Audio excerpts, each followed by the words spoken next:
علی صاحب یہ جس طرح کے سینکشنز ابھی سامنے آئے ہیں، اگر سینکشنز کو دیکھتے ہیں تو جو انڈیا میں ہو رہا ہے اور جس طرح کا امریکہ کا دوغلا پن ہے وہ ہمارے لیے، اور جو انڈیا میں جو کچھ ہو رہا ہے وہاں پر کچھ نہیں کہا جا رہا اور یہاں پر جو ہے وہ خطے کا عدم توازن کی بات کی جا رہی ہے.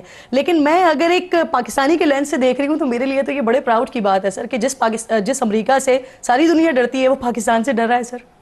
بالکل، بہت شکریہ آپ نے مدعو کیا. بہت اہم اور نازک اور دلچسپ موضوع ہے. دیکھیں جیسے پریسر صاحب نے کہا، میں 3 پہلو اس کے سامنے رکھوں گا مختصراً.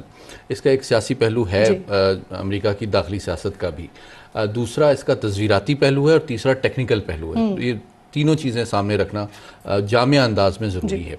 سیاسی پہلو سب سے دلچسپ ہے، اور وہ یہ ہے کہ چند ہفتے رہ گئے ہیں بائیڈن ایڈمنسٹریشن کے، اور اگر آپ امریکی داخلی سیاسی ماحول کو اس وقت دیکھیں تو آپ کو نظر آتا ہے واضح طور پہ کہ ہر جو قومی سلامتی، خارجہ پالیسی، معاشی پالیسی کا معاملہ ہے، اس پہ بائیڈن ایڈمنسٹریشن کو شدید تشویش ہے کہ وہ جو بھی کام کریں گے، جو بھی پالیسی بنائیں گے، جو بھی اقدام اٹھائیں گے، ٹرمپ ایڈمنسٹریشن جو ہے وہ اس کو انڈو کر دے گی، زیرو سے تقسیم کر دے گی. آپ دیکھ رہے ہیں کہ ٹرمپ صاحب خود بھی، ایلون مسک صاحب روزانہ ٹویٹ کرتے ہیں اور وہ کسی ایک ڈپارٹمنٹ اور پالیسی کو اٹھا کے اس کو زیرو سے ضرب دے دیتے ہیں کہ یہ تو بالکل فارغ ہے. ٹھیک ہے، تو میں پر امید ہوں کہ ٹرمپ ایڈمنسٹریشن جو ہے جو غلطیاں بائیڈن ایڈمنسٹریشن آخری جانے والے دنوں میں کر رہی ہے ان کو سنجیدہ اور بروقت انداز میں اس کو ریویو کریں گے. پہلی بات. دوسری بات یہ ہے کہ الحمدللہ پاکستانی قوم کو مطمئن ہونا چاہیے کہ ان پابندیوں کا کبھی نہ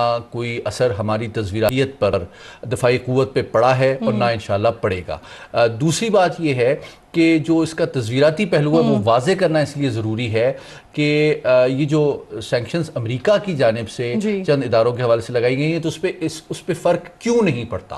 فرق اس لیے نہیں پڑتا کہ یہ ڈیفینیٹلی ایک سفارتی دباؤ کی کوشش ہے، لیکن جو کہ پاکستان کی مکمل طور پہ میزائل اور ایٹمی صلاحیت جو ہے وہ داخلی وسائل پر مبنی ہے اور ہمارے سائنسدانوں اور انجینئرز کی محنت کا ثمر ہے. تو اس کے اوپر نہ کبھی کوئی کمی آئی ہے، نہ کسی قیادت نے، فوج ہو یا سیاسی قیادت ہو، نہ کبھی اس نے سمجھوتا کیا ہے، نہ ہماری قوم اس کو اجازت دے گی کرنے کی، اور کسی دباؤ نے. اور جہاں تک سینکشنز کی بات ہے تو پاکستان کو تو یہ اعزاز حاصل ہے کہ ہم امریکہ کے ہمیشہ سے موسٹ سینکشن ڈلائے رہے ہیں، لیکن ہم نے اپنی قومی سلامتی اور اسٹریٹجک ڈیٹرنس کے اوپر کبھی کمپرومائز نہیں کیا. علی صاحب ایک سوال یہاں پر سر یہ بنتا ہے کہ جب یہ پابندیاں سینکشنز آ گئی ہمارے سامنے، پھر اس پہ اسٹیٹمنٹ بھی آ گیا اور آپ تمام لوگ یہی بات کر رہے ہیں کہ اس کی کوئی امپیکٹ اس کا ہے نہیں، تو جس چیز کا امپیکٹ ہے نہیں اس پہ پھر اتنا یہ تو واویلا کیوں، یا اس پہ پھر اتنی بات کیوں ہے یہ پابندیاں اگر اس کا امپیکٹ ہی نہیں ہے تو؟ جی بالکل، یہ پہلو لگی کیوں ہے؟ ایکچولی 2 پہلو ہیں جو بہت ہی دلچسپ ہیں.